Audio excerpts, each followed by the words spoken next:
live from Rockstar HQ. My name is Emma Holmes, and I am joined today by the very gorgeous Becky Cool. Hello. Little song intro there, see? Did you see it? So, we are joining you today. We're talking social media. We're talking in particularly Instagram. But it would be lovely, lovely, lovely to see who's joining us live, who is around at this time of day on a Thursday. It's lovely lunchtime live. You know, you can grab your brew, you can have a little bit of time off, move away from the coal face a bit and have a bit chat with us. Come and tell me if you are joining us live. So how are you today, Becky? I'm very well, thank you. Are you? I'm very good, thank you. What have you been up to? Tell me what you've been up to. Oh, well, it's been a pretty hectic week. So with welcoming lots of lovely ladies into the Art of Instagram programme, I've been creating the accelerator which goes out on Saturday. I've been doing lots of social media for clients. It's been all go. Oh, God. Busy, busy girl.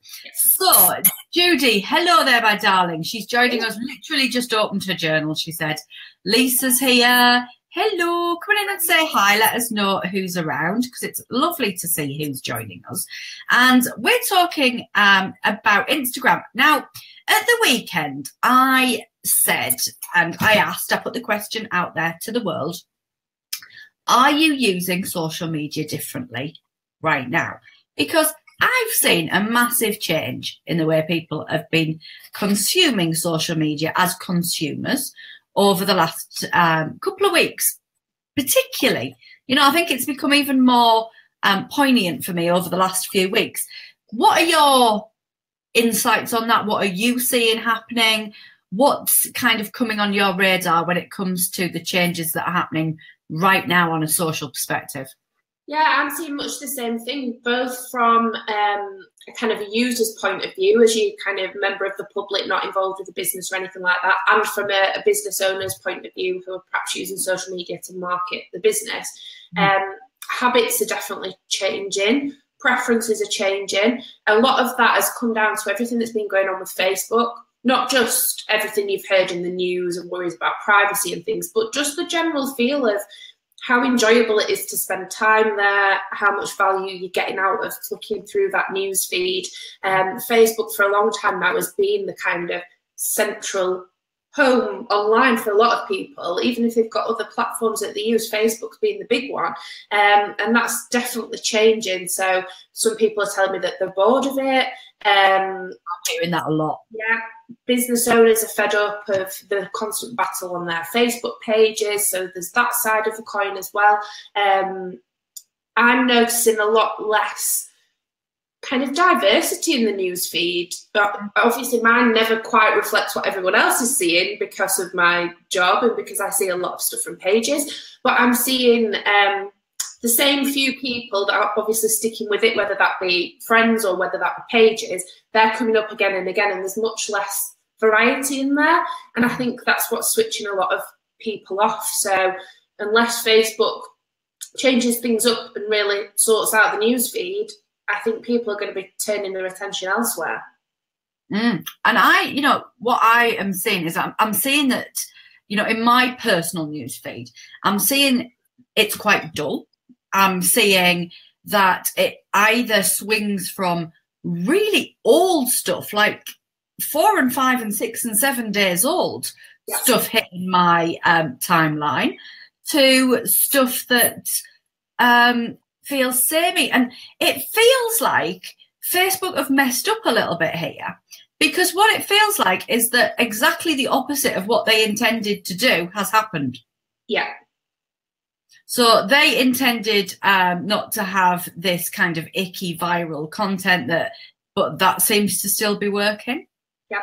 They said that they didn't want, you know, this virality thing going on, but that seems to have come back. And not so long ago, you didn't get any heads up on your own reach if a post had already done well. That was a historic thing. You know, if you shared something that's already done well, you got a little bit of a leg up on the reach with that post. That disappeared, but then that seems to have come back a little bit. Yeah. But they don't want that to happen. They want people to engage in conversations, but then they don't give any incentive in it from a reach perspective like they used to from that. So I think that lots of people are feeling that kind of unease. What you know, I often as well grab my hubby's phone to have a look at what his news feed looks like, because he is more of a consumer than I am, and his is also old and dull and samey and etc.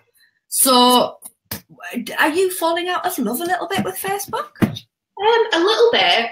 Even kind of personally, I'm spending less time there and more time elsewhere. And what I've been seeing in my newsfeed a lot is that, again, both friends and pages, people that I've not seen content from for a long time are suddenly popping up. So every few days, I'll have a flurry of people that I'd forgotten I'd even connected with, and pages that I'd forgot I've ever liked.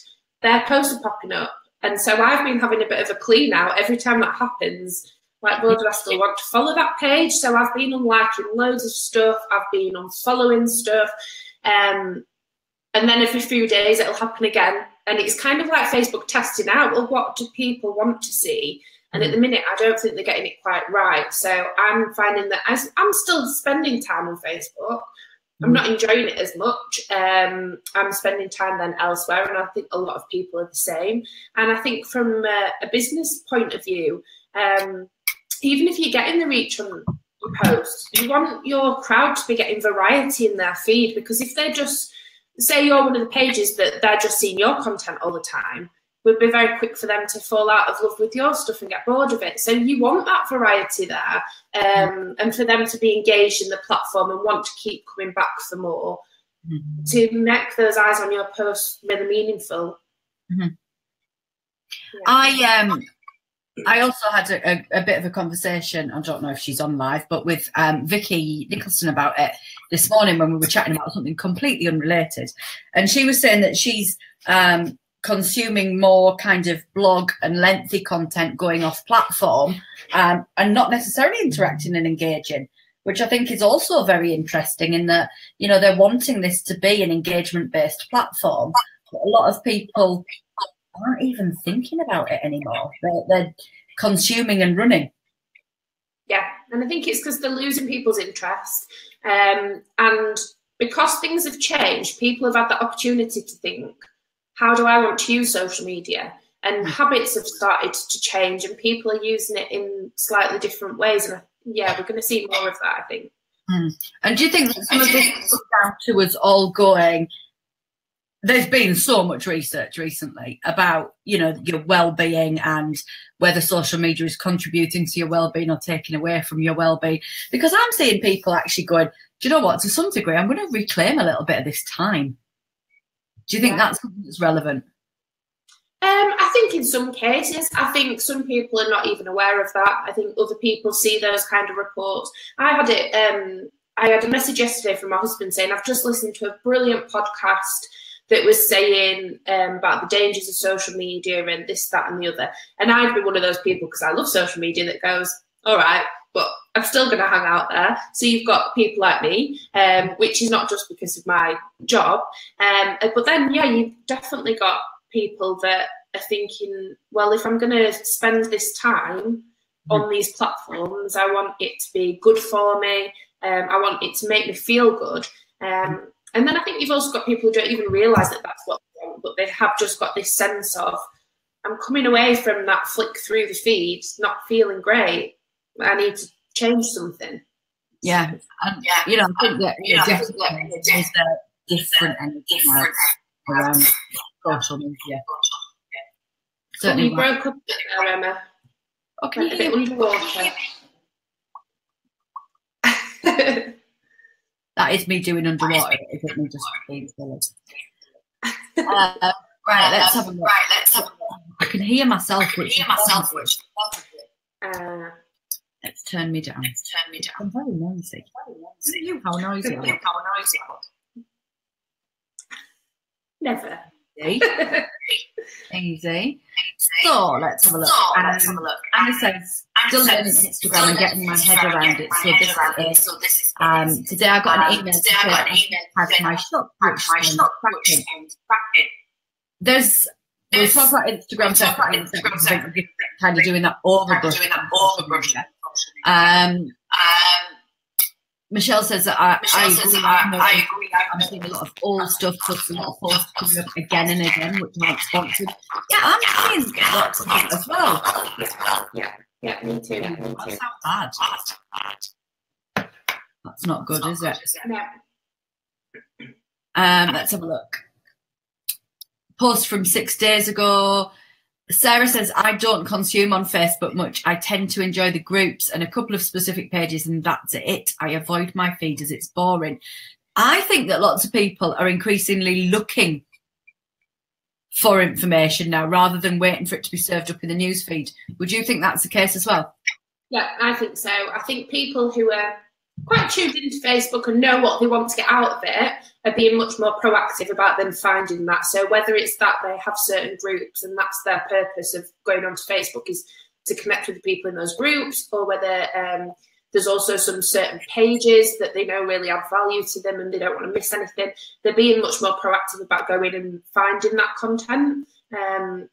Yeah, definitely seeing that. Claire says, I've noticed that 2 pages that I've forgotten about popping back up. Yeah. Sarah says, I know my preference by which app I go to first in the morning and last thing at night.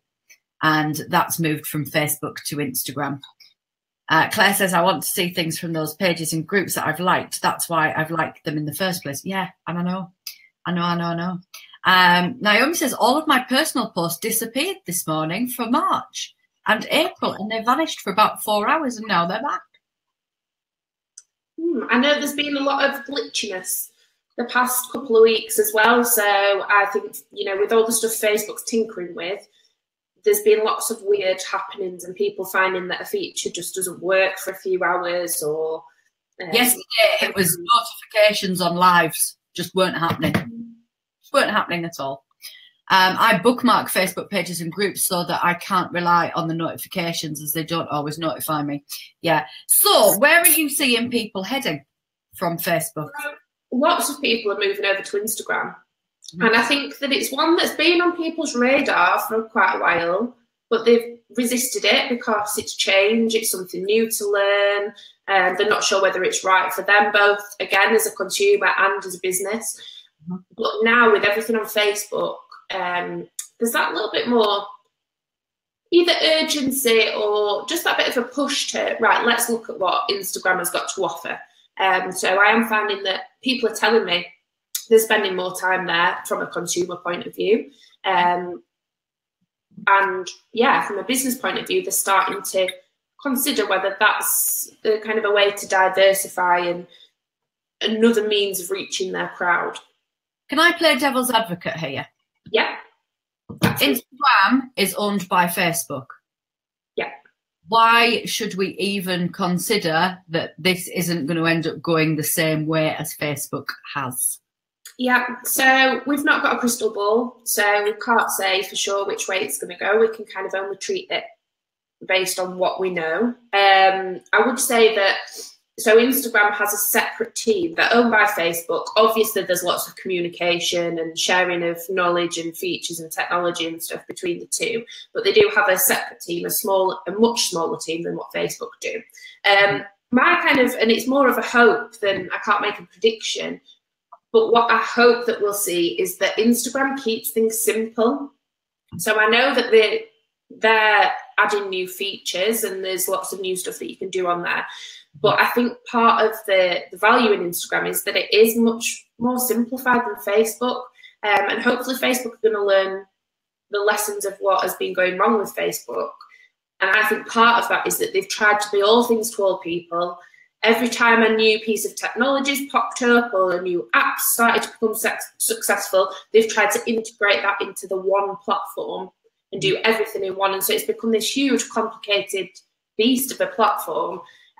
Lots of it underused because that's, you know, people tend to separate what they're looking at an app to do for them. It's why you get apps that are super, super simple and do one tiny task but do it well.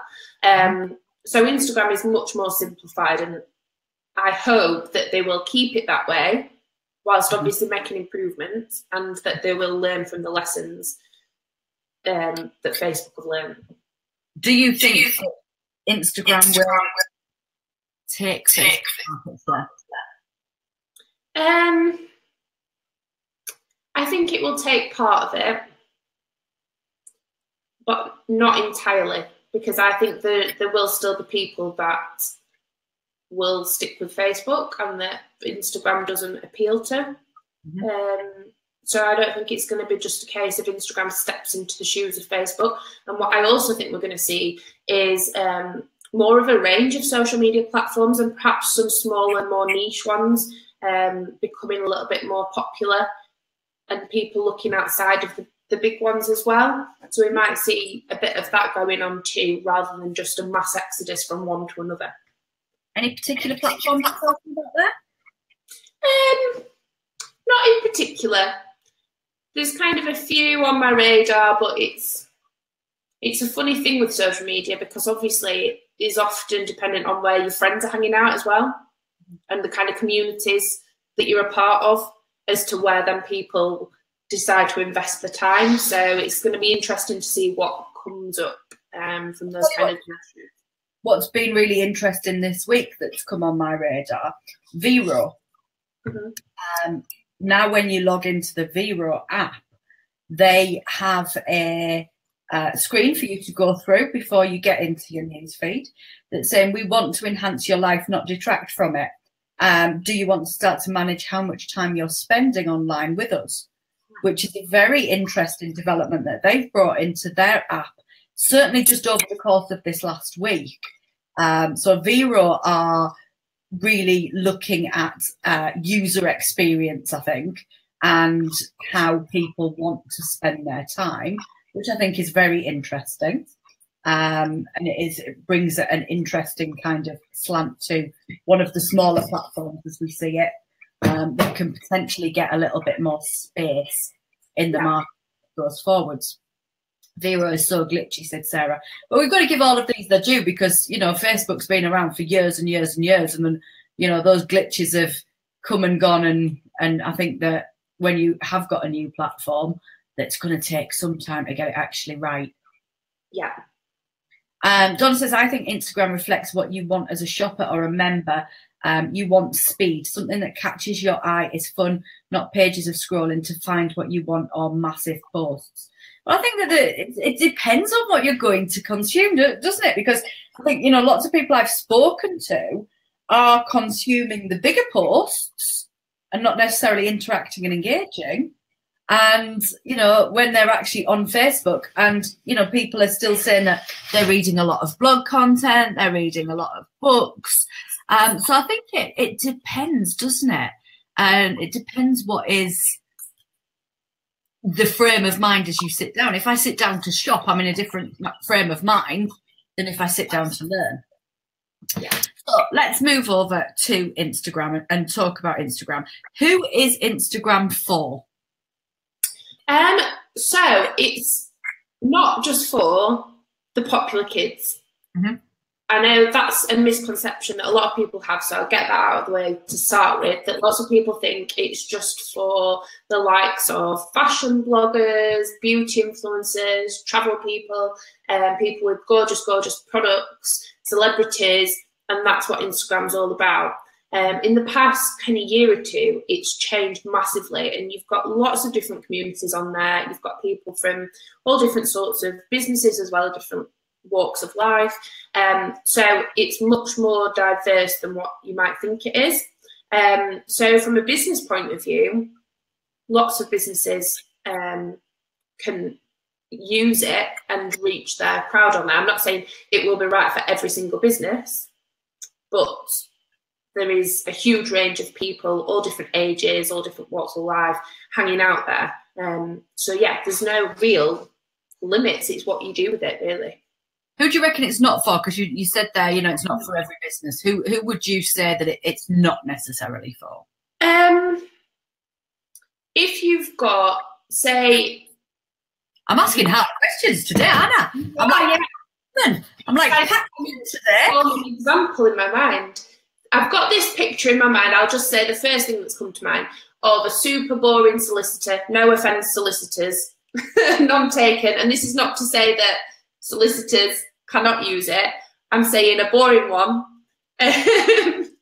of kind of, you know, like a really suited and booted corporate brand that doesn't want to show any personality or to kind of show up in that visual way. So it would totally be possible for somebody in that field to make a success of Instagram, but it takes creativity and personality. So that's just a random example. But two words there, it takes creativity and personality. Yeah. So do I need to have creativity and a personality to be able to have a good success on Instagram? Well, I think everybody's got personality for sure, and hopefully you've got some personality behind your brand. If you choose to bring that out, and the creativity, I think everybody has that, but it's that willingness to tap into it and to think differently and outside the box. So we've talked about how social media is changing.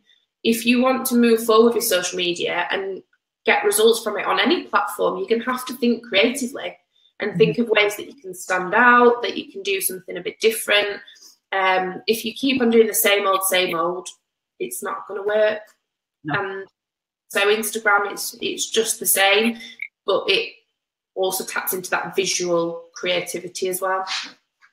So lots of people talk about, you know, we've got this at our fingertips, this free marketing resource. And it often makes me go, And I think that lots of people go, because actually this isn't free, is it? This is about us investing time. And when we're looking at an investment of time, we want to get a return on that investment of time. Do you think that there's an ability to get a return on investment from Instagram?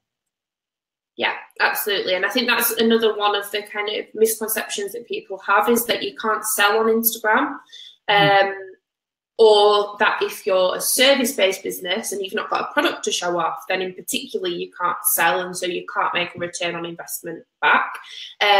Two things I would say is sometimes with social media, it's not always about direct sales.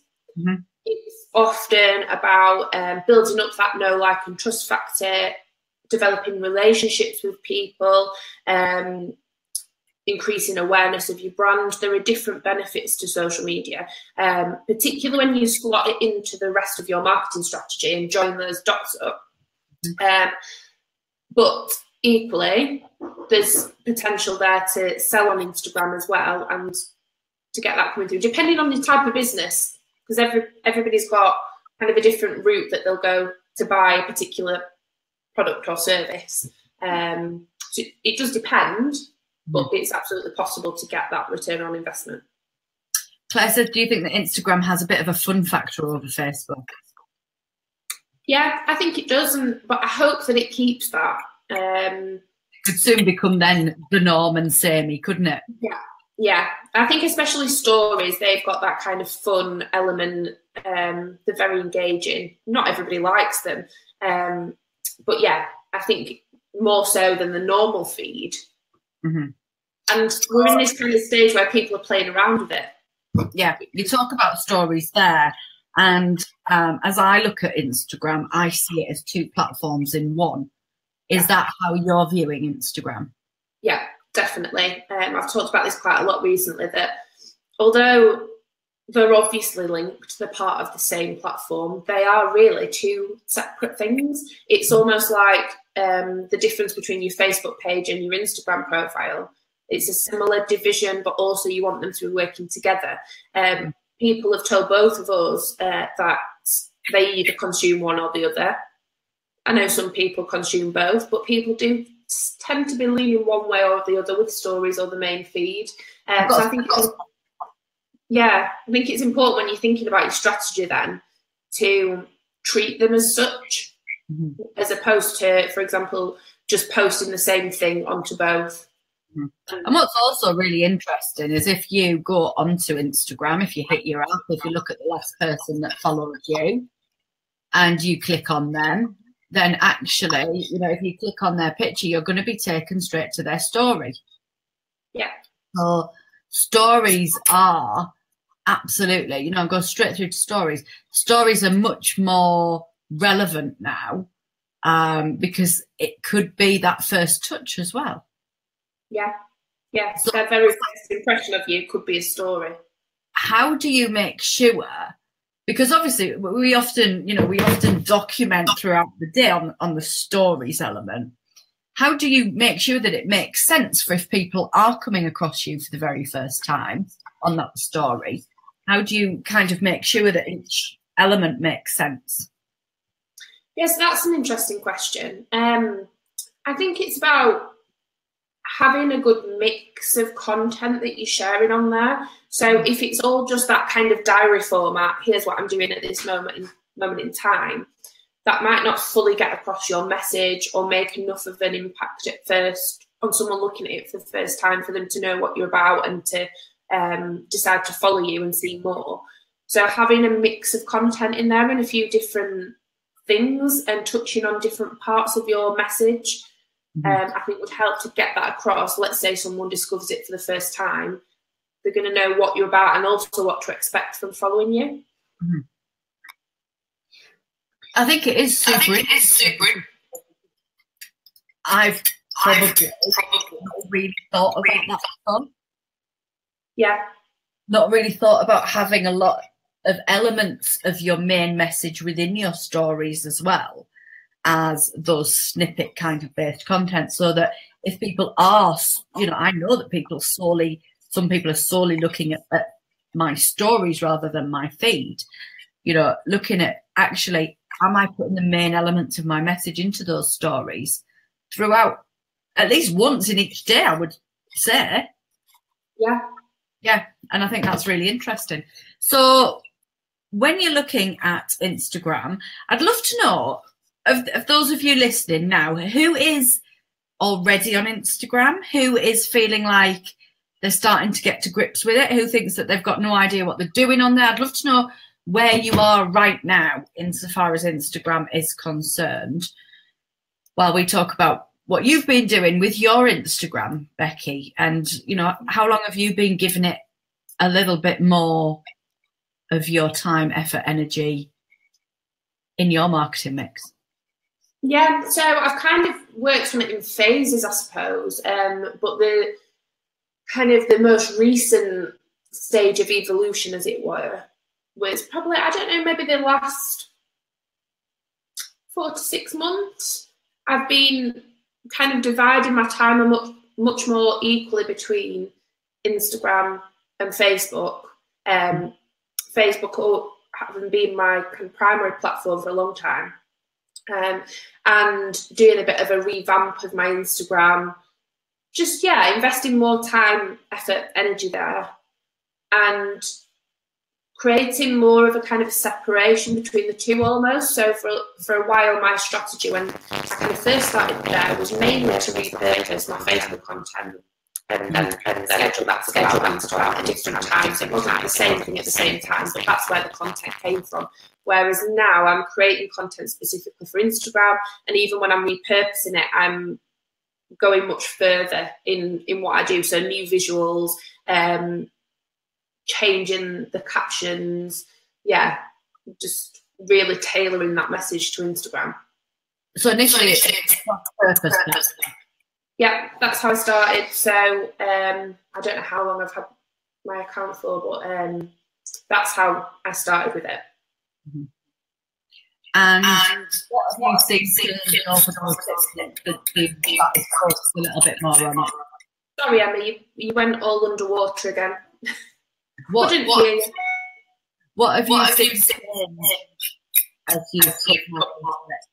Yeah, so the biggest change and the best thing about it has been that it started to draw in more of the right people. So I've been able to connect with people in a meaningful way that are relevant to what I'm doing, and that I'm here to deliver my message to those people, as opposed to getting the numbers previously but them being the wrong people, often either bots or other social media people or just complete random people. So it's become much more focused on the right crowd.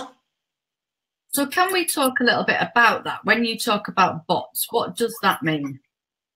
So bots are basically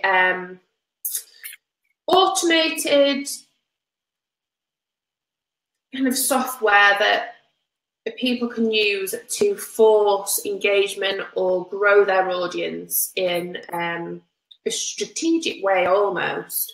So for example, you could use a piece of software or an app and say you want to grow your account by so many followers and you're going to target this hashtag and this hashtag and this hashtag, and it will strategically follow those people for you that are using those hashtags. It will unfollow ones that don't follow you back, or another tactic that some of them use is to comment on certain posts for you. So that's why you'll see a lot of the kind of great post, nice work and things like that. So that's just one way that it works. Yeah, just a single emoji.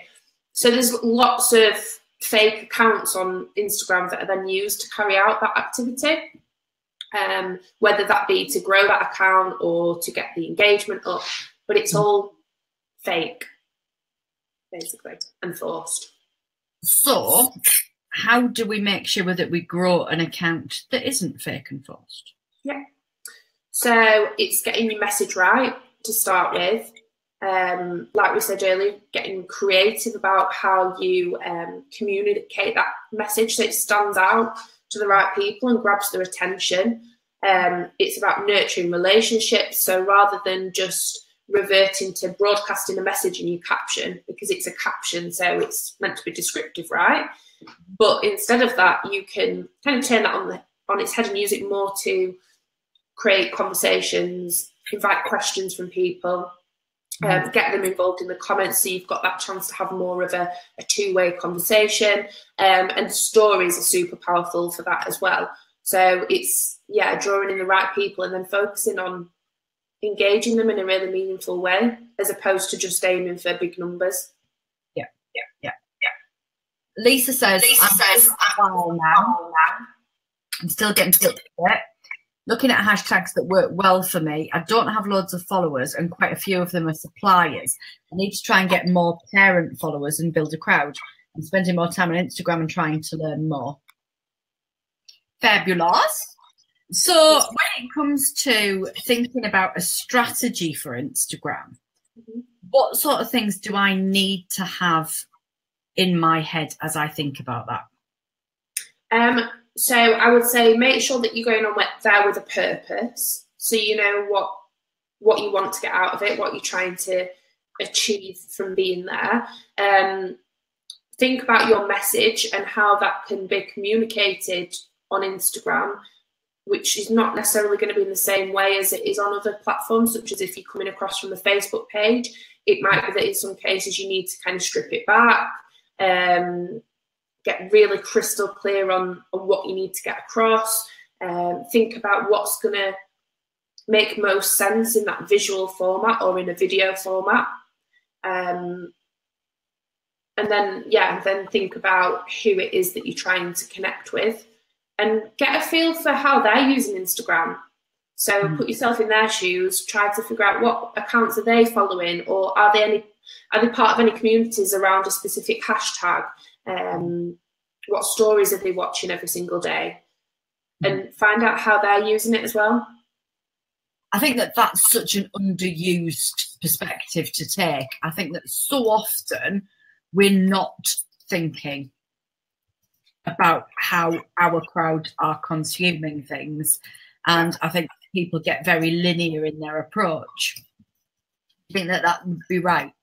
Yeah, absolutely. It's a question I ask on every single one-to-one call when we're working on some social media strategy is, who else do your crowd follow on social media?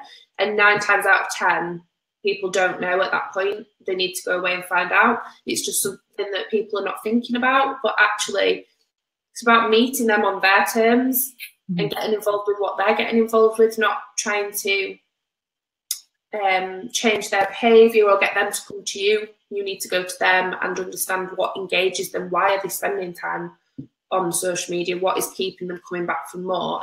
And how can you be a part of that? Yeah, yeah.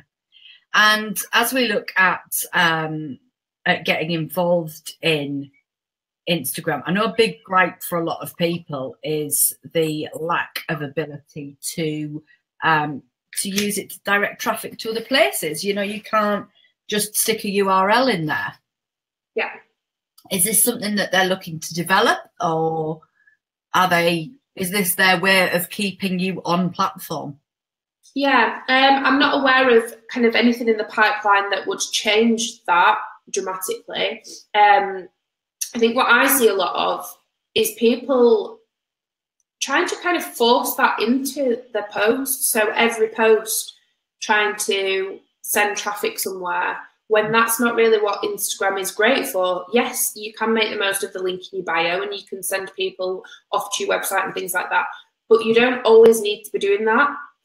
I think it's just sometimes a kind of automatic reaction. I need to put a link in here, or I need to be sending them off somewhere. Well, actually, what's the purpose of that post? Can you better serve them by keeping them right there and telling them something that's really going to help them or educate them? You don't always need to be sending people off somewhere else either. So I think if you can embrace that and stop trying to always send people off to your website, then you'll get much better results on Instagram as well. Yeah, I see so many people putting in URLs, like not even short, memorable URLs. Yeah, like copy and paste. No one's going to copy and paste it. No, and it's really difficult to copy and paste it. Yeah. Or people that are putting a whole stack of URLs and hashtags on their images. Yeah, you know, they're things that I'm saying because you know they're thinking that this is the right thing to do. But again, think about one, the way that you look at it, and two, the way that your consumers and crowd will look at it. Yeah. And, you know, what would be your big tips for really starting to get hold of your Instagram strategy, the things that you want to be creating on there, how you want it to look? What would be your kind of first things to go and get your eyes on? Yeah, I think the very first thing is to do what I said and go and have a look at how your crowd, find out if they're there and find out how they're using it and what appeals to them. And then, so have a look at hashtags. So you could start off with, let's say you're trying to target mums. Start off with the obvious hashtags like parenting, mums. And then have a look on Instagram. It will start to give you suggestions. So when you put one of those into the search bar, it'll then give you other suggestions that might be relevant, and dig into those and also look at what other hashtags people are using. And you might find that you hit on one that is more of a kind of community hashtag. So people are coming together around a really specific part of being a mum and sharing content around that. So that's one way. Look at other people that you think they might follow as a starting place. Ask your customers, if you've got customers that you can chat to about it, ask them if they're using Instagram. Ask them who it is that they're following, who do they love, and discover it that way. And you'll always be learning about it, but there are a few kind of starting points to find out where you need to be focusing on Instagram. Okay, and once we've found out actually, yeah, our crowd are about there and let's go, what's the next kind of thought path process? Got to make sure that our answer here means that I've done it right. Yeah, so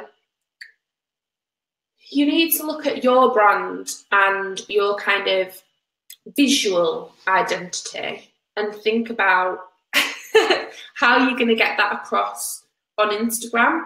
So it's really important that it's recognisable as your brand, that it's memorable. Don't make me laugh.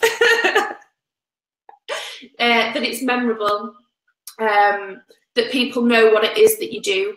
So that's the starting point. Before you post anything, rather than just throwing something up there to get something up, really think about how it's going to all look together and what you want to be known for, what are your crowd going to recognise. So let's say if they're coming across from Facebook, finding you on Instagram, are they going to recognise you? If they're coming across you on Instagram for the first time, are they going to know what your account is about?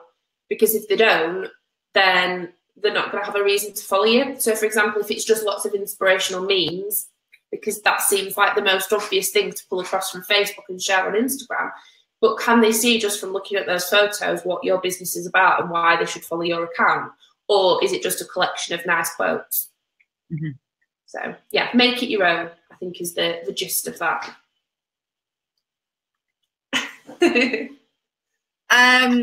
Content mix. So you said there about just a bunch of quotes. Am I thinking content mix in the same way as I'm thinking content mix on, for example, Facebook? So if we take an example of lots of people have got a predominant platform as Facebook, primary platform goes in that little hole there. I don't know why it goes in that little hole, but that's where it goes. Okay. And I'm thinking about then going and taking a little bit of time out of here to make this whole, this is going to get all wrong now, to make this one a little bit better. And I'm going to use this one to go and do Instagram. Am I taking the same type of thought process from a content strategy perspective from here to here? Not quite. If you've got your message spot on Facebook, if you're confident of that, then it is easier because it's a case of thinking, how do I present that in a different way, kind of package it up in a way that's going to work on Instagram. So if you're crystal clear on your message and you're happy with the way that you're communicating it, then it is a kind of much easier almost transfer, and then it's about being creative with the visuals and maybe turning the captions on the head. If you've not got that starting point, then it's a little bit trickier. In some ways it's easier because you've not got the preconceptions. I've lost the question now, Emma. For Instagram, is it the same as Facebook? FFS? No, not really. Jesus Christ, I trust her. So, simple answer, it's been a long week. Simple answer is, you can't just take what you posted on Facebook, stick it on Instagram, and expect it to fly. It's not gonna. Instagram's a different platform. It's got different strengths. It's got different limitations. You need to, at the very least, adapt what you're doing to play to the strengths of Instagram. Okay. And stop it. So I'm going to open the forum up. Ask us your questions, because otherwise we might get a little bit silly here.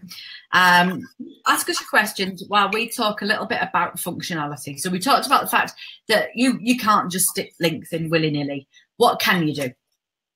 So you can include one clickable link, unless you've got over 100,000 followers and you can pop them in your stories, but let's just put that to one side. You can include a link in your bio, in your profile. You can use tools such as Linktree so that it goes off to a few different places, or you could even set up, say, a landing page on your website that's specific for Instagram followers, kind of like, welcome, thanks for coming over from Instagram. Here's a few things you might want to check out. So there are ways you can make the most of that link, and then you can use your captions to point people over there. You can include quite a lot of text in your captions. So it's not like it's a visual only platform and you've not got any words to use. So you can use that to your advantage. Obviously, it's about keeping it engaging, making it as readable as possible. But you've got that. The fact that the editing ability. Yeah. How would you make the editing ability on there? Are they going to improve that? I would hope so, but again, I've not heard any kind of rumours about it. It is a pain. So I tend to draft them elsewhere, usually notes on my phone, and copy and paste them over, because it is a pain on Instagram. So there's limitations to it, but there is perhaps more there than what you think. You can share videos. I think that's quite underused as well. So you can share those short videos as well. You'd be amazed how much I can say in a minute. It is quite a talent. Talking fast. I can't imagine that everybody will completely understand me. But let's have a look. So Becky said, Anna says, Becky, I've seen some Instagram profiles that have a pattern with their posts. One quote, then a picture, then another quote. Do you recommend this? It is eye-catching. Oh, patterns have been the bane of my life, haven't they? Yes. You've come around to it though, haven't you? I've had a love-hate with patterns for a long time. Yeah. I think they do have a place to play. They do have a place. They have a place, or they have a part to play, sweetheart. Both. I'll go with place. They do have a place. Yeah. So look, it's eye-catching. It's easy for the eye to kind of work your way around it and get a feel for what's going on. Whereas if there's absolutely no pattern of some sort, then it can be a bit confusing, distracting. There's lots going on. So I think they've got a role, but don't get hung up on it. So like you said, you've had a love-hate relationship with patterns and you've tried different ways and you've eventually found a way that works for you. So I'd hate for anybody to get completely stuck before they've even got started because they can't figure out what pattern to use. Because you'll gradually get a sense for what you like as well as it starts to filter through. And then I'm kind of tweaking mine every week. It'll be there's a pattern there, but I'm tweaking. So it can be a work in progress as well. Well, yeah, you know, I've come to and gone from patterns and then come back to patterns, and I've done different types of patterns, and I know that it is one of those things that could potentially keep you stuck if you're not careful. Yeah. So if it is going to be something that you overthink and keeps you stuck, then resist it for now while you get going, I would say. Yeah. Yeah. Cool. Anybody else want to ask us anything? Becky, would you like to tell us about what people can do to get your help with Insta? Yep. So I've launched a brand new program which has come out of everything we were talking about early on this video, with people being quite fed up of the Facebook page. And I'm not saying that anybody should abandon the Facebook page, because if you know me, you will know that I love Facebook, even now. And there's still loads you can do on there, but I know that lots of people are turning their attention to Instagram. And you could very well try and figure it out on your own and do a lot of kind of hit and miss and waste loads of time trying to suss out what's working for everybody else. But I thought I would bring together this program to guide you through it, whether you are just starting out and you're brand new and you're setting up an account for the first time, or you've been there for a while, but you're now looking to really invest a bit more time in there and kick it up a notch and get some results from what you're doing, then this is exactly what the program is for. So I'll be guiding people through a 6-stage process. So we'll be looking at everything from what is Instagram good for and why bother with Instagram, to how to create really compelling content, how to attract an authentic audience, how to really make the most of Instagram stories, and how to join the dots between attracting that audience and creating these passionate fans and then actually turning them into paying customers, whether that is through direct sales on Instagram or whether that's through taking them on a journey and nurturing them into sales further down the line.